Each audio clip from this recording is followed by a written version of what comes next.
Hello, this is Tiffany, creator of Red Petal Patterns, and this is Knitting Basics for Beginners.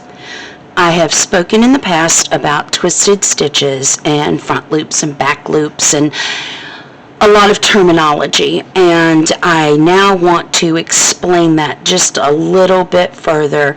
By now you should have the basic movements of holding the needles and holding the yarn, and you've probably already decided which hand you prefer to do the work and which hand you prefer to hold the yarn in.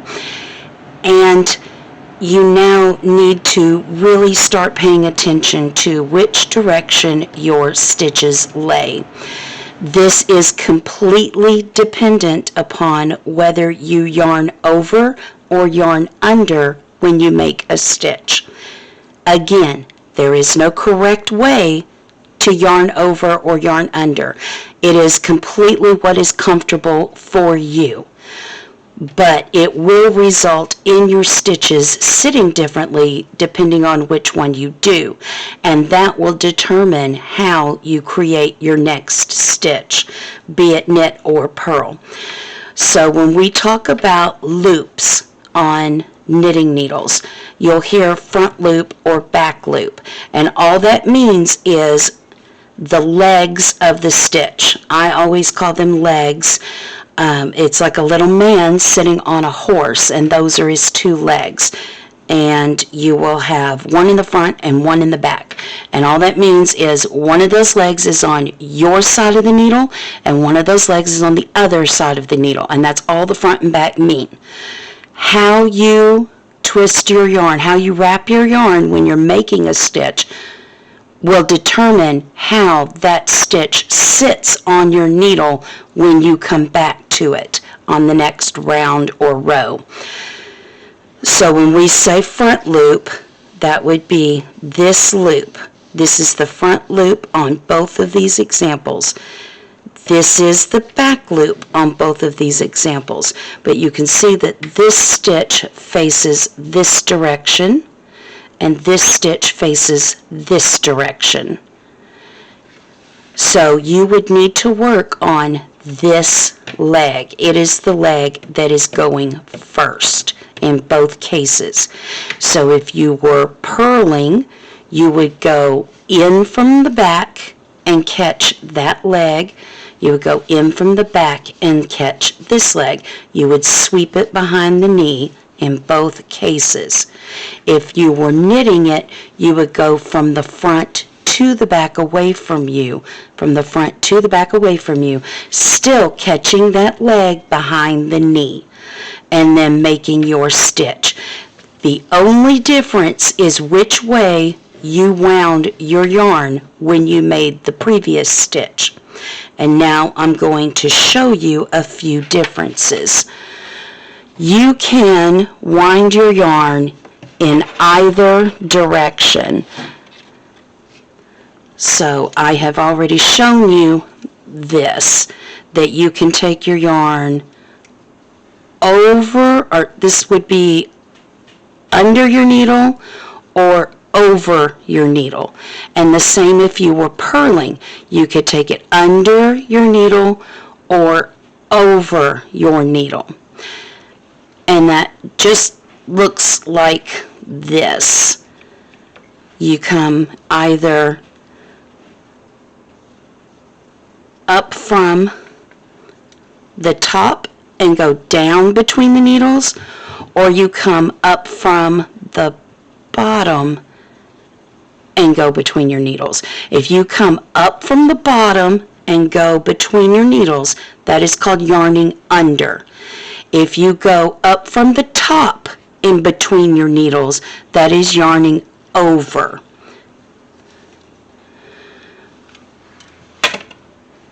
This is a sample of yarn over.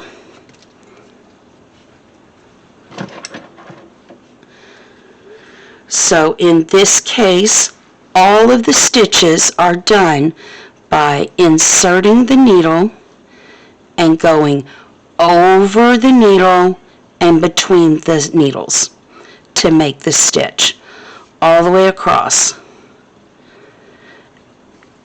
And when it is turned around, we are still going over the needle and between the needles.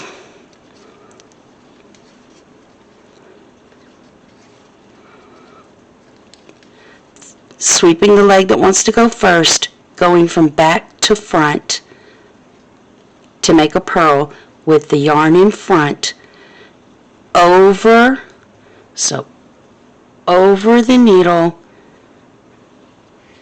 and then between the needles to make the stitch. And now when I come around to the other side, the knit side, I'm going to do the same thing. I'm going to go in the leg that wants to go first, and in this case it's the front. I'm going to go in and over. So I'm going to go with my yarn in the back, my needle in the back. I'm going to go between the needles I'm going to go over, between, and back down again to make that stitch. And I'm going to do that on every one of these. I'm going to go over the needle. Left-handed, continental, that would look like this. You're going to go over. So over the needle and back down again to make your stitch. I am not good at this. Okay, so you're going to go in, over, and make your stitch. And you can see that makes these nice little V's. They're all just nice little V's. They're smooth and flat. This is yarn under. And in yarn under, I'm going to start with the purls again. In yarn under, you're doing a purl, and you're going to sweep the leg that goes first. So that's this one. And instead of going over the needle, you're going to come around under and between. So if your needles were sitting this way, side by side, instead of going over in between, you're going to go under and between. I know my hand, so that went under. It's going under and between. And you're going to do that all the way across. This is the way I naturally knit, is with yarn unders. And you see that makes the stitches sit differently, so when I come back around to the front, I am not making a knit stitch in the front loop. I am making my knit stitch in the back loop because I yarn under. And that makes it sit different. And then I go, instead of over and between, I go under and between. And this is called combination because I do not knit in the same direction. I always yarn under, but I do not always go clockwise or counterclockwise. This is a clockwise motion. This is a counterclockwise motion. I do not go counterclockwise. I go clockwise, both directions. I do the same motion.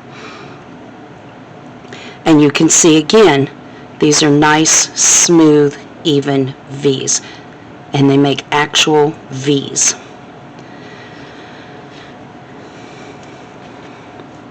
This is combination, where sometimes you yarn over and sometimes you yarn under. And this comes from a natural reaction to twist your hand in the same direction. So if you're used to going in a yarn over on one way, you may end up going in a yarn under the other direction. So this is yarn under in the back because it's still clockwise.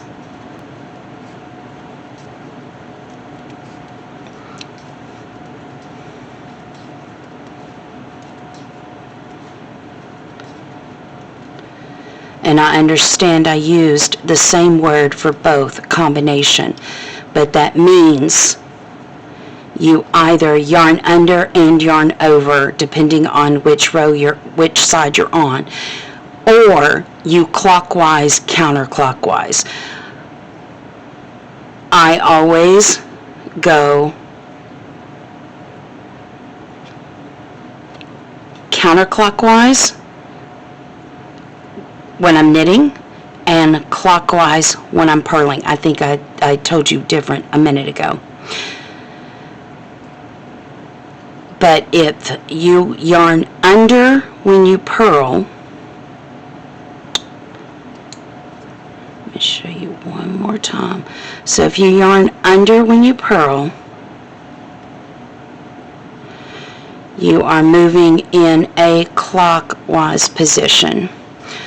Then when you come back to knitting, you knit over, which is a clockwise position. So you're always doing this, but in the front it comes out as a yarn over, and in the back it makes a yarn under. And I knit counterclockwise, I purl knit counterclockwise and purl clockwise.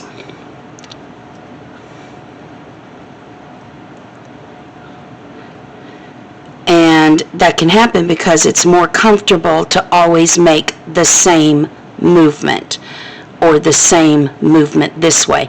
I knit both directions because of the style that I knit in. Most people are going to pick one or the other that they like to do, whether they like to yarn over or yarn under.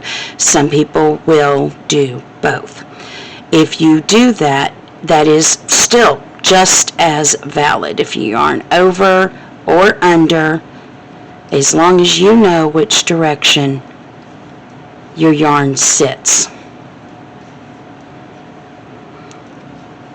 So when I come back around, because I always want to do this movement, and that's easier to remember, it's the muscle memory, it's the same every single time. When I flip back around, that becomes a yarn under instead of a yarn over, where the yarn under every time goes counterclockwise, clockwise, counterclockwise, clockwise. That is so confusing. That is just as confusing as left and right. But it goes under and under and under and under. And the over goes over and over and over and over every time you go over. Every time you go under, and this is going in both directions. And you see there is absolutely zero difference in how these swatches look. So it does not matter if you go over or under, as long as you take the leg that wants to go first and you do not twist your stitches. Over, under, or both will not matter. There is zero difference in these swatches. What does make a difference is twisting your stitches. Now, a lot of new knitters are currently working with sweaters in the round on circular needles. When you do that, you are doing the same stitch over and over and over and over. There is no variance unless you have a pattern, a stitch pattern, a texture pattern going on. Most of the seamless top-down round yoke sweaters that you see that have that band of really pretty different colors at the top, and then it just flows into a plain sweater at the bottom.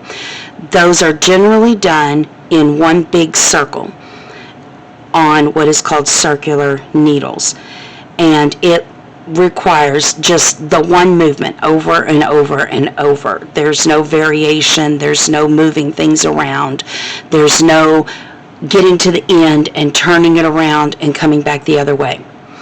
And that's fine if that's what you want to make.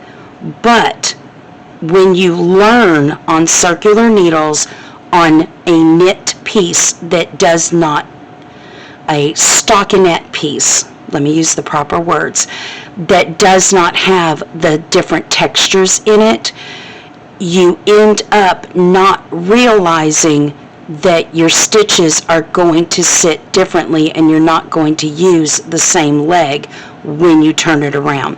And what happens is they tend to twist their stitch when they make a purl, because they're not accustomed to making purls. They're not accustomed to working back and forth in rows. They're accustomed to just making the same stitch in an endless circle, around and around and around.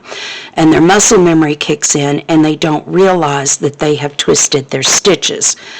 So they would go along doing the same stitch over and over and never actually turning it and doing a purl. So when they get to a pattern that requires a purl, they don't realize that it's twisted.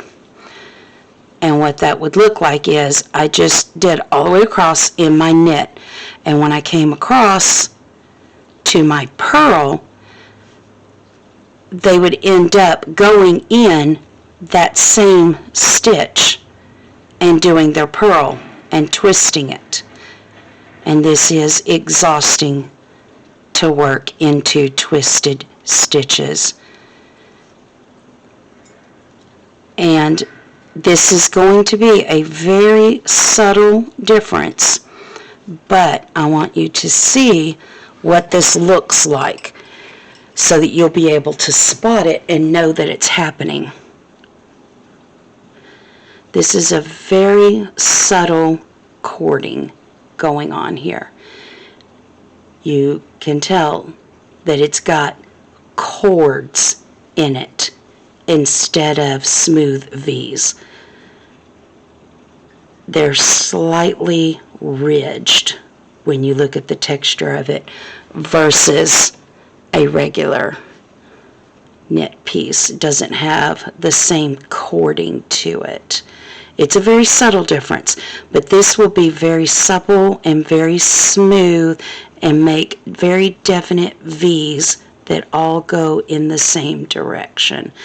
And this has a more bumpy texture to it, and you can tell that there's little X's in there at the bottom, as some of these stitches have a little X in them, and it makes a very rigid cord. It will not have the same stretch. Those twisted stitches don't want to pull and separate. It will not have the same amount of stretch. It'll be a more rigid fabric. And there are cases that you would want to do that, but it will not look the same when you finish your piece. It will look a little different, and it will feel a little different than intended. It won't have the same properties to it or the same feel to it. There is also the chance that you're twisting on the front stitch, on your knit stitch, instead of your purl stitch. And that has pretty much the same effect, in that it's just a little more corded. It's not quite as bumpy as when it's twisted on the purl stitch. It's a little stretchier. It's a little closer to a regular stockinette when it's twisted on the front stitches, on your purl stitches, instead of, and you can see that there's a slight angle to some of those. And then if you're twisting all of your stitches. So you've heard that you're always supposed to knit in the front and purl in the back, and you're trying to stick to that, but nobody told you that your stitches change depending on if you yarn over or yarn under. Nobody told you that, so you're trying to stick to the rules, and now all of your stitches are twisted. And it has an almost herringbone look to it. Now, if this is what you were going for, that's great, but this is not the same thing as a stockinette knit. This is not the same texture at all. You can see there's your little V's, and this has got almost a herringbone look to it. It will not have the same amount of stretch. It will cord. It will cause bumps instead of smooth V's. It does not have the same amount of stretch. It's a little thicker. It's a little bulkier. It's a little bumpier, and your gauge won't be the same. You would need to work on your gauge and probably a larger needle in order to get the same size and the same stitches. The reason that this is important, if you were only ever going to make a stockinette sweater, it probably wouldn't matter if you were just making a flat piece. But the reason that these twisted stitches will make a difference is because later there are textures, cables, knit and purl textured stitches, and some of these are very subtle textures that you will only see in a raking light or only from a distance. And you see it and you fall in love with it and you try to recreate it, but you didn't know that you were twisting your stitches because nobody told you. And yours does not look like the picture, and you won't know why. Later, your stitches for your shaping generally leans one direction or the other depending on the design.